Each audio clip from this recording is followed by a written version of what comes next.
வணக்கம் ஜெயஹிந்த். இன்னைக்கு ஒரு ரொம்ப இன்ட்ரெஸ்டிங்கான அப்டேட் பார்க்க போகிறோம். ஒரு நாட்டோடைய உளவுத்துறை இன்னொரு நாட்டுக்குள்ளே ஊடுடுவாங்க, பல ஆப்ரேஷன் செய்வாங்கன்றதை பார்த்தோம். சமீப காலமாக மணிப்பூரில் ஆரம்பித்து பல அமெரிக்க உளவாளிகள், குறிப்பாக அவங்களுடைய முன்னாள் இராணுவ வீரர்கள் இந்தியாவில் கைது செய்யப்பட்டதை நம்ம பார்த்தோம். இப்போ லேட்டஸ்டாக ஜோர்டன் ப்ரவுன் சொனாலி அப்படின்ற ஒரு அமெரிக்க பிரஜை இல்லீகலாக இலங்கையிலிருந்து இந்தியாவுக்குள்ள ஊடுருவி இந்தியாவோட நேபாள் எல்லையில் நம்மளுடைய ஸ்பெஷல் ஃபோர்ஸான எஸ்எஸ்பியால் கைது செய்யப்பட்டு இப்போது கூட்டு வந்திருக்காங்க அப்படின்றத பார்க்குறோம். ஸோ என்ன அப்படின்ற உள்ளே போய் பார்க்கும் பொழுது இதில் நிறைய அதிர்ச்சிகரமான தகவல் இருக்குது. வீடியோவை ஃபுல்லாக பாருங்கள். இந்த நபருடைய பேர் ஜோர்டன் ப்ரவுன், கலிஃபோர்னியாவை சேர்ந்தவர், 36 வயது, அமெரிக்காவுடைய சிட்டிசன். இவரை 11ஆம் தேதி ஜூலை பார்டர் பில்லர் நம்பர் 516 இந்திய நேபாள் எல்லையில் மெயின்வா அப்படின்ற ஒரு ஏரியா, இது வந்து பார்த்தீங்க அப்படின்னா மகாராஜ்கஞ்ச் டிஸ்ட்ரிக்ட், யூபிக்கும் இது நேபாளுக்கும் உள்ள எல்லை, அந்த இடத்துல இருக்கக்கூடிய எஸ்எஸ்பி நம்மளுடைய எல்லை பாதுகாப்பு படையினர் எஸ்எஸ்பி வந்து கைது செய்கிறாங்க இந்தியா நேபாள் பார்டர் ஜோனில். இப்போது ரொட்டீன் பெட்ரோலிங்கில் ஒரு அஃபிஷியல் இமிக்ரேஷன் பாயிண்டில் இருக்கும்போது இவரை வந்து கொஸ்டின் பண்ணுறாங்க. கொஸ்டின் பண்ணும்போது இவர் தப்பிச்சு ஓடுறாரு. தப்பிச்சு ஓடும்போது அங்கே இருக்கக்கூடிய லோக்கல் வில்லேஜஸ் மற்றும் எஸ்எஸ்பி சேர்ந்து இவரை கைது செய்கிறாங்க. பாஸ்போர்ட் கிடையாது, வீசா கிடையாது, எந்த விதமான ஒரு வேலிட் ஐடியும் கிடையாது. 31,460 ரூபா கேஷில், இந்திய கரன்சின்றது பிடிக்கப்பட்டிருக்கு. 2 மொபைல் ஃபோன் அப்படின்னு சொல்லி சொல்கிறாங்க. நேபாள் கரன்சி இருக்குது, religious books, AI translation device, ஒரு டெய்ரி, ஒரு ரிஸ்ட் வாட்ச்சு மற்றும் நேபாளில் இருக்கக்கூடிய ஊடகங்கள் என்ன சொல்கிறாங்கன்னா ஒரு சைனீஸ் பாஸ்போர்ட்டும் இருக்குது இவர்கிட்ட அப்படின்றாங்க. அதன் பிறகு இவர் மேலே foreigners act, immigration act section 21 and 23 படி கேஸ் ஃபைல் பண்ணுறாங்க. இல்லீகல் என்ட்ரி இந்தியாவுக்குள்ளே, அப்புறம் இங்கேருந்து அன்ஆத்தரைஸ்டாக நேபாள் பார்டருக்கு கிராஸ் பண்ண ட்ரை பண்ணது. அமெரிக்காவுடைய எம்பசிக்கு, தூதரகத்துக்கு இன்ஃபார்ம் பண்ணியிருக்கிறாங்க. இப்போது இந்தியாவுடைய பல இன்டெலிஜென்ஸ் ஏஜென்சிஸ், முக்கியமான இன்டெலிஜென்சிஸ் எல்லாமே சேர்ந்து இவரை ஜாயிண்டாக இன்டகிரேட் பண்ணக்கூடிய வேலையை ஆரம்பிக்கிறாங்க அப்படின்றத போகிறோம். அஃபிஷியலாக பார்த்தீங்க அப்படின்னா போலீஸோட பொசிஷன் என்னன்னா, no evidence of suspicious or anti national link has been establish so far, the probe is on going not concluded. இது வரைக்கும் இந்தியாவுக்கு எதிராக செயல்பட்டதுக்கான ஒரு எவிடன்ஸ்லாம் கிடைக்கல, பட் ப்ராப் போயிட்டு இருக்கு அப்படின்னு சொல்கிறாங்க. இப்போது இந்த ஆளுடைய பின்புலம் என்ன அப்படின்னு பார்த்தீங்கன்னா, யூனிவர்சிட்டி ஆஃப் கலிஃபோர்னியாவில் படிச்சுட்டு 6 வருடம் அமெரிக்காவுடைய கடற்படையில் வேலை பார்த்தவர். 2 வருஷத்துக்கு முன்னாடி சர்வீஸை விட்டுட்டு ஸ்பெஷல் ஃபோர்ஸஸில் இருந்த ஒரு வீரர் அப்படின்றதும் வருது. இப்போ நேவி சீல் ஸ்பெஷல் ஃபோர்ஸஸ் அப்படின்றது ஜென்ரலாக வெளியில் சொல்ல மாட்டாங்க. இவர் சொல்கிறாரு, இதோட ஆத்தென்டிசிட்டி என்ன அப்படின்றது பார்க்கணும். இப்போ 2 வெர்ஷன் வருது. இந்த 2 வெர்ஷனில் எடுத்தீங்க, இது எதையுமே நம்மளால் உறுதிப்படுத்த முடியல. வெர்ஷன் 1 என்ன அப்படின்னு சொல்லிங்கன்னா, அமெரிக்காவிலேருந்து தாய்லாந்துக்கு டூரிஸ்ட் விசா மூலிமா போயிட்டு அங்கே பாஸ்போர்ட் தொலைஞ்சு பிறகு அங்கேருந்து ஸ்ரீலங்காவுக்கு வந்து ஒரு அன்டாக்குமெண்டட் சீ ரூட், இது இப்போ எந்த இடத்துல இருந்து வந்தாங்கன்னு தெரியல. இலங்கையிலேருந்து நியரஸ்டாக வரணும் அப்படின்னா தமிழ்நாடு தான் ஈஸி, பட் எதுவுமே எந்த ஒரு விவரமும் வந்து கன்ஃபார்ம் பண்ணலை. இந்தியாவுக்குள்ள நவம்பர் 2025 வந்து இப்போது நேபாளுக்கு எல்லை தாண்டி போகும்போது பிடிபட்டிருக்கார் அப்படின்றது. ரெண்டாவது இன்னொரு வெர்ஷனும் வருது. இந்த இன்னொரு வெர்ஷன் என்ன அப்படின்னு பார்த்தீங்கன்னா, அமெரிக்காவிலேருந்து கோவாக்கு டைரெக்டாக இவர் 2 மாதம் முன்னாடி வந்து கோவாவில் ஒரு 6 வார காலம் தங்கிட்டு பிறகு அங்கேருந்து பெங்களூர் போய், பெங்களூர்லேருந்து லக்னோ போய் 8ஆம் தேதி, அதன் பிறகு கோரக்பூருக்கு டாக்ஸி வழியாக போய் கோரக்பூர்லேருந்து சொனாலின்னு சொல்லக்கூடிய இந்த பார்டர் போஸ்ட்டுக்கு போயிருக்காரு. இது 2மே உறுதிப்படாத தகவல்கள்.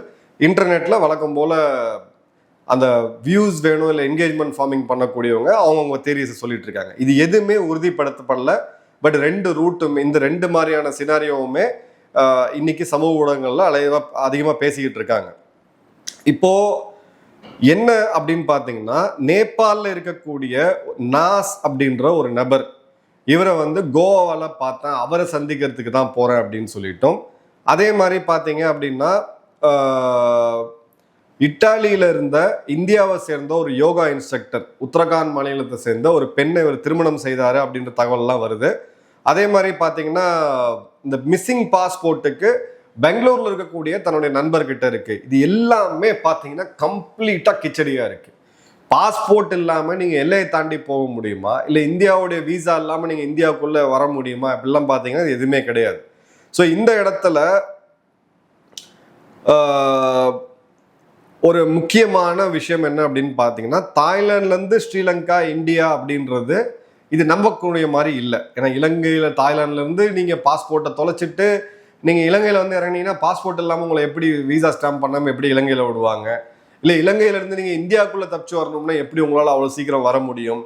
இது எல்லாமே இருக்குது அப்படின்றத பார்க்குறோம். ஸோ இது எல்லாமே முன்னுக்கு பின் மேறனா ஒரு உளவாளி பிடிபட்டா எப்படி வந்து பலவிதமான கன்ஃபியூஷனை கிரியேட் பண்ணுவாங்களோ அதற்கான டெம்ப்ளேட் வந்து ரொம்ப தெளிவாக தெரியுது. இப்போ இதுக்கு முன்னாடி நம்ம பார்த்தோம் மணிப்பூர் இது போன்ற இடங்கள்ல மேத்யூ வெயின்டெக் அப்படின்ற ஒரு கேஸ்.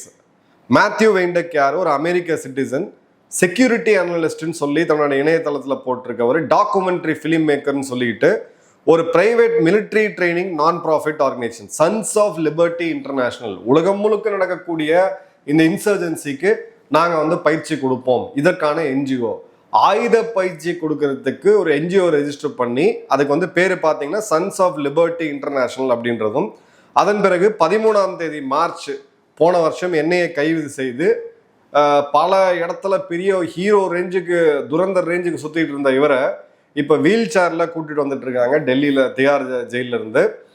உள்ளே இருக்கக்கூடிய உணவு எனக்கு காரணமாக இருக்குது, என்னால் என்னோட வயிற்றுப்போக்கு ஏற்படுதுன்னு சொல்லி கதறக்கூடிய அளவுக்கு உள்ளே வச்சிருக்கிறாங்க. அமெரிக்காவுடைய எந்த அழுத்தமும் இந்தியாவில் இங்கே வேலை செய்யலை. கிளியர் கட்டாக ஒரு உளவு பார்க்கறதுக்கு குறிப்பாக மணிப்பூரில் இருக்கக்கூடிய இன்சர்ஜென்ஸ் குரூப்புக்கு ஆயுத பயிற்சிக்கு வந்தார் அப்படின்ற செய்தி பியாண்ட் டவுட் இப்போ எல்லாருக்குமே வந்து நிறுவனம் ஆயிடுச்சு. கூடவே 6 உக்ரைனியர்களும் கைது செய்யப்பட்டாங்க. அந்த டைம்ல நம்ம ஒரு வீடியோ இதை பற்றி டீட்டெயிலாக பேசியிருந்தோம். ரஷ்யாவுடைய உளவுத்துறை கூட இந்த துப்பை கொடுத்துருக்கிறதுக்கான இன்ஃபர்மேஷனை கொடுத்துறதுக்கான வாய்ப்பு இருக்குன்னு சொல்லியிருந்தோம். அதன் பிறகு பார்க்கும் பொழுது எதுக்காக இவங்க போனாங்கன்னா, அங்கே இருக்கக்கூடிய எத்னிக் ஆர்ம்டு குரூப்ஸ் உள்ள இருக்கக்கூடியவங்களுக்கு, குறிப்பாக மியான்மரில் இருக்கக்கூடியவங்களுக்கு ட்ரோன் தாக்குதலில் பயிற்சி, ட்ரோனை எப்படி இயக்கிறது, ட்ரோனை எப்படி அசம்பிள் பண்ணுறது, அதை ரிப்பேர் எப்படி பண்ணுறது, கண்காணிப்பு எப்படி பண்ணுறது, தாக்குதலுக்கு எப்படி யூஸ் பண்ணுறதுன்ற ட்ரைனிங் வந்து கொடுத்துருக்காங்க. இப்போது 1ஆம் தேதி ஆகஸ்ட் வரைக்கும் வேன் டேக் அப்படின்றவர் நம்ம சேஃபாக நம்மளுடைய ஜெயிலில் இருக்காரு, என்னையோட கஸ்டடியில் இருக்காரு. இப்போ இந்த இடத்துக்கு பிறகு இப்போ இந்த இடத்த நீங்கள் வந்து எப்படி ஐடென்டிஃபை பண்ணணும் அப்படின்னா, இந்தியாவில் அந்த கல்ச்சர் கிடையாது.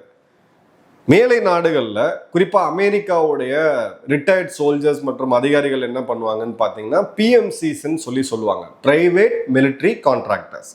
இவங்க ஒரு மிலிட்ரி கான்ட்ராக்டர் அப்படின்னு சொல்லி ஒரு நிறுவனத்தை ரெஜிஸ்டர் பண்ணி உருவாக்குவாங்க. இப்போ அமெரிக்காவுடைய யுத்தம் குறிப்பாக ஆப்கானிஸ்தானில் பார்த்தீங்க அப்படின்னா 60-70% வந்து இந்த பிஎம்சிஸ் தான் யூஸ் பண்ணுவாங்க. லாஜிஸ்டிக்ஸ்க்கு யூஸ் பண்ணுவாங்க, போக்குவரத்துக்கு யூஸ் பண்ணுவாங்க. ஏன்னா அமெரிக்க வீரர்களுக்கு உண்டான அந்த விலை அப்படின்றது ரொம்ப ரொம்ப அதிகம். அமெரிக்க வீரர் கொல்லப்பட்டார் அப்படின்னா அவங்க அரசாங்கம் அப்படின்றது ஆட்டங்கன்றும். ஏன்னா அந்த அளவுக்கு உலகத்தோடைய நம்பர் 1 சக்தி. வியட்நாம் போரில் கிட்டத்தட்ட 50,000 அமெரிக்க வீரர்கள் எல்லாம் கொல்லப்பட்ட பிறகு அந்த நாட்டில் அவங்க வீரர்கள் இறப்பு அப்படின்றது ஒரு மிகப்பெரிய பொலிட்டிக்கல் இஷ்யூ. ஆனால் பிஎம்சிஸை நீங்கள் யூஸ் பண்ணீங்கன்னா அவங்க அக்கௌண்டடாக வரமாட்டாங்க. அவங்க வீரர்கள் கிடையாது, முன்னாள் ராணுவ வீரர்கள். அவங்களுக்கும் அதில் நல்ல ஒரு பணம் இருக்குது. ஆப்பிரிக்காவிலேருந்து உலகம் முழுக்க பல இடங்களில் ஒன்று பயிற்சி கொடுக்கறது, இல்லை ஆயுதங்கள் சப்ளை பண்ணுறதுன்னு பலவிதமான வேலைகளை இந்த பிஎம்சிஸ் வந்து பார்த்துட்டு இருக்காங்க. இன்ஃபேக்ட் அமெரிக்காவுடைய மிலிட்ரி பட்ஜெட்லேயே பார்த்தீங்க அப்படின்னா அவங்க என்ன சொல்லுவாங்க, நம்ம நாட்டோட லஞ்ச ஊழல் பற்றி பேசும்போது அமெரிக்காவை பற்றி கண்டிப்பாக நம்ம பேசி ஆகணும். இந்த பாக்கெட் வந்து எனக்கு வந்து அமெரிக்காவுடைய கருவூலம், டாக்ஸ் பேயரோட மணி. இங்கிருந்து எடுத்து டிஃபென்ஸ் பட்ஜெட்டுக்கு கொடுத்து டிஃபென்ஸ் பட்ஜெட்லேருந்து நான் பிஎம்சிஸ் கொடுத்துருவேன். அந்த பிஎம்சிஸ்லேருந்து கிக்பேக் எடுத்துக்குவேன். இது ஒரு வகையான ஒரு ஓப்பன் குற்றச்சாட்டை ட்ரம்ப்பும் வச்சிருக்கிறாரு, ட்ரம்ப் மேலேயும் வச்சிருக்கிறாங்க. ஸோ இது வந்து ரொம்ப நாள் போயிட்டு இருக்கக்கூடிய ஒரு தொழில் தான். இப்போ ஜோர்டன் ப்ரவுன் கேஸும் பிஎம்சியோட சம்மந்தப்பட்டிருக்கா, ஒரு அமெரிக்காவுடைய பிரைவேட் மிலிட்ரி கான்ட்ராக்டரா அப்படின்றது தெரியல. சிஏஏ உளவாளியா இன்னும் அதுக்கான டீட்டெயில் அப்படின்றது தெரியல. பட் கிளியர் கட்டாக பார்க்கும்போது பாகிஸ்தான் மற்றும் சைனாவுடைய ஒரு கொல்யூஷன், கிரே ஜோன் வார்ஃபேர் அப்படின்னு சொல்லுவாங்க. போர் இல்லாமல் ஒரு நாட்டை வீழ்த்துறதுக்கான எல்லா முன்னெடுப்புகளையும் உளவாளிகள் மூலியமா எடுக்க வேண்டியது. பல பேர் அதில் வந்து கைது செய்யப்பட்டிருக்காங்க அப்படின்றத பார்க்குறோம். அதே மாதிரி பாகிஸ்தான் ஒரு ப்ராக்சி வார 90களிலிருந்து இந்தியா மேலே தொடர்ந்துட்டு இருக்காங்க அப்படின்றத பார்க்குறோம். இந்த இடத்துல நமக்கு இந்த கிரே ஜோன் வார்ஃபேரோடைய பாயிண்ட் எங்கெங்க வருது அப்படின்னு பார்த்தீங்கன்னா, ஒன்று இந்த லெஃப்ட் விங் சொல்லக்கூடிய மாவோயிஸ்ட் நக்சல் பயங்கரவாத அமைப்பு. இப்போ இது வந்து கிட்டத்தட்ட காணாமல் போயிருச்சு. ஸோ இதை வச்சு ஒரு 30 வருடம் நம்மளோட நாட்டை 50 வருடம் நம்மளோட நாட்டை டீஸ்டபிளைஸ் பண்ணணும்னு பார்த்தாங்க. ரெட் காரிடர்னு சொல்லி கிட்டத்தட்ட 70க்கும் அதிகமான மாவட்டங்கள் அரசாங்கத்தோடைய கண்ட்ரோல்லே இல்லாமல் இருந்துச்சு. இன்னைக்கு அதை வந்து நல்லிஃபை பண்ணியாச்சு. ரெண்டாவது காலிஸ்தான் பிரிவினைவாதம், அதுவும் கிட்டத்தட்ட வந்து பார்த்தீங்கன்னா பஞ்சாப் காவல்துறையினர் எஃபெக்டிவாக அதை கண்ட்ரோல் பண்ணி காலி பண்ணாங்க. ஜம்முல இருக்க காஷ்மீரில் நடக்கக்கூடிய பயங்கரவாதம் அது இன்னமும் கண்டினியூ ஆகிட்டு இருக்கு. ஆனால் எண்ணிக்கையில் பார்த்தீங்க அப்படின்னா பெருமளவுக்கு கம்மியாக இருக்கு. வடகிழக்கில் இருக்கக்கூடிய இன்சர்ஜென்சிஸ், சிறு சிறு மாநிலங்கள் அவங்களுக்கு இருக்கக்கூடிய இன்சர்ஜென்சி குரூப்ஸ், அவங்களுக்கு இருக்கக்கூடிய போட்டியை பயன்படுத்தி அவங்கள ஆயுதங்களை வச்சு போராட வைக்கிறது, இல்லை அவங்க இந்தியாவுக்கு எதிராக திருப்பி விடுறது. ஸோ இந்த எல்லா இடத்துலையுமே இவங்க வந்து ஒர்க் பண்ணிட்டு இருப்பாங்க அப்படின்றத பார்க்குறோம். பட் அமெரிக்க உளவாளிகள் இந்த அளவுக்கு லேட்டஸ்டா அதிக லெவல்ல கைது செய்யப்படுறது அப்படின்றது 25, 26 தான் நம்ம பார்க்க முடியுது. ஸோ எஸ்எஸ்பி வில்லேஜர்ஸ் 2 பேரும் போனது, சைனீஸ் பாஸ்போர்ட் இருக்கா, நேபாளில் யாரு கனெக்ஷன், ஏன்னா துரந்தர் படம் பார்த்தவங்களுக்கு நல்லாவே தெரியும். ஆல்மோஸ்ட் ரியல் இன்சிடென்ட்ஸ் தான் அதுலேருந்து படமாக எடுத்திருந்தாங்க. பாகிஸ்தான்லேருந்து இந்தியாவுக்குள்ள பணத்தையோ இதையோ ட்ரக்ஸை கொண்டு வரதுக்கு நேபாள் வழியாக உள்ளே கொண்டு வரது ஈஸி. ஏன்னா ஏற்கனவே இந்தியாவுக்கும் நேபாளுக்கும் நடுவில் ஒரு எக்ஸிஸ்டிங் நெட்வொர்க் இருக்கு.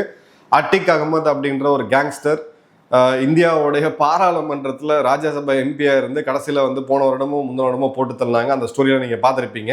ஸோ நேபாள் இந்தியா பார்டரில் ஒரு ஃபாரினர், அதுவும் அமெரிக்காவை சேர்ந்த யாராவது இல்லீகலாக ஊடுருவுறாங்க, வெளியில் போகிறாங்க அப்படின்னா நிச்சயமாக இது வந்து ஒரு சாதாரண நிகழ்வாக நம்ம வந்து கடந்துட்டு போக முடியாது. ஏன்னா மணிப்பூரில் என்னுடைய நெருங்கிய நண்பர், என்னோட தோட்டத்தை பார்க்கக்கூடியவரே அங்கே தான் இருக்கிறாரு. அவரே சொல்லியிருக்காரு, ஒரு காலத்தில் வந்து இவங்க வெள்ளைக்காரங்க ஓப்பனாகவே சுற்றிக்கிட்டு இருந்தாங்க அது எல்லை பகுதிகளில், அவ்வளோ பேர் இருப்பாங்க. ஏன்னா மியான்மாரை பேஸ் பண்ணி அவங்களுடைய அரசாங்கத்தை வீழ்த்தணும். யார்? ஜுண்டாவுடைய அந்த இராணுவ அரசாங்கத்தை வீழ்த்தணும். சைனாவுடைய சப்போர்ட் அவங்களுக்கு இருக்கு.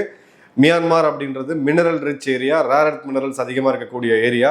ஸோ இந்த இடத்துல இந்த மாதிரியான உளவுத்துறை சம்பந்தப்பட்ட ஆட்கள் இவங்க வந்து இல்லீகல் பாஸ்போர்ட்ல உள்ள வராங்க அப்படின்ற போது கண்காணிப்பை அதிகப்படுத்த வேண்டிய இதை வந்து நம்ம ரொம்ப பார்க்கணும்.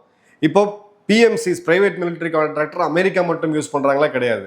வேக்னர் ஆர்மி நம்ம எல்லாருமே கேள்விப்பட்டிருப்போம். ரஷ்யாவுடைய ஒரு கருவியா ஆப்பிரிக்கா முழுக்க செயல்பட்டு இருந்தாங்க. ஒரு காலத்துல ரஷ்ய அதிபர் புத்தினுக்கே எதிராக திரும்பும் போது அதன் பிறகு மர்மமான முறையில் அவர் கொல்லப்பட்டதை பார்த்தோம். அகாடமி அப்படின்னு சொல்லி ஒரு அமைப்பு இருக்கு, சிஏசிஐ அப்படின்ற ஒரு அமைப்பு இருக்கு. இப்போ கடைசியா பார்த்தது மியான்மர்ல இருக்கக்கூடிய எத்னிக் ஆர்ம்டு குரூப்ஸ், இன்சர்ஜென்சி குரூப்ஸுக்கு வேண்டைக் மற்றும் 6 உக்ரைனியர்கள் ஆயுத பயிற்சி கொடுக்கும்போது கைது செய்யப்பட்டதை நம்ம பார்த்தோம்.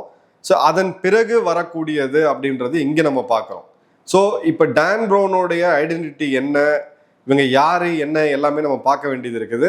ஸோ நம்மளை பொறுத்த வரைக்கும் 1 மேன் 3 ஸ்டோரி, 4000 கிலோமீட்டர் இருக்கக்கூடிய ஜாகிரபி, இந்த இடத்துல ஒரு பேக் பேக்கர் கன்ஃபியூஸ்ட் ஆகி இல்லை எல்லை இந்தியாவோட ரூல்ஸ் தெரியாமல் ஜஸ்ட் லைக் தட் கிராஸ் பண்ணி போனாரா அப்படின்னு சொல்லி கடந்து போகணுமா? முடியாது. ஏன்னா பின்னாடி யூஎஸோட நேவி பேக்ரவுண்ட் இருக்கு, ஒரு ஸ்பெஷல் ஃபோர்ஸஸ் வீரர் அப்படின்ற போது அப்படி கடந்து போக முடியாது. என்ன நடக்குது அப்படின்ற இதை இவரோட கைதுக்கு பிறகு என்ஐஏவோ இல்லை ஒரு புலனாய்வு அமைப்பு சார்ஜ் ஷீட்டை ஃபைல் பண்ணும்போது தான் தெரிய வரும். அது வரை வெயிட் பண்ணி பார்ப்போம். உங்கள் கமெண்ட்ஸ்ன்றதை கமெண்ட் பாக்ஸில் போடுங்க. நன்றி, வணக்கம், ஜெய்ஹிந்த்.